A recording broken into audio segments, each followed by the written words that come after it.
Fake గ్యారెంటీలు,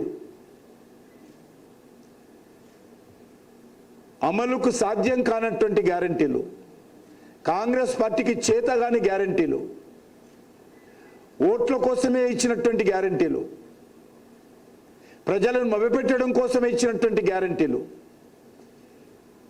ఈరోజు Congress party తెలంగాణలో ప్రచారం చేసుకొని జబ్బలు చరుచుకుంటుంది. కానీ తెలంగాణ ప్రజలు ఇప్పుడిప్పుడే అర్థమవుతా ఉంది,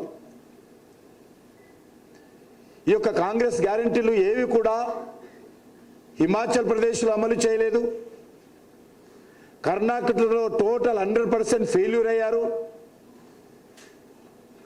తెలంగాణలో ఎక్కడ కూడా ఏ రోజు కూడా కాంగ్రెస్ పార్టీ ఈ గ్యారెంటీల విషయంలో మరి అమలుకు నోచుకోలేనటువంటి గ్యారెంటీలు ఇచ్చింది.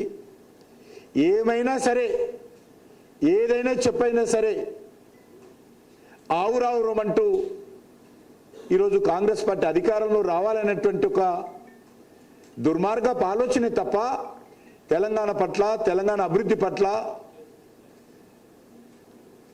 కాంగ్రెస్ పార్టీకి చిత్తశుద్ధి లేదనే విషయం అందరికీ తెలుసు.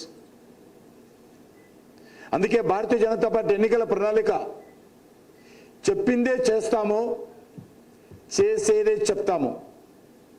మన ట్రాక్ రికార్డ్ అది. అనేక సంవత్సరాలుగా బీజేపీ యొక్క ట్రాక్ రికార్డు అది శాసనసభ ఎన్నికలకు సంబంధించి కానీ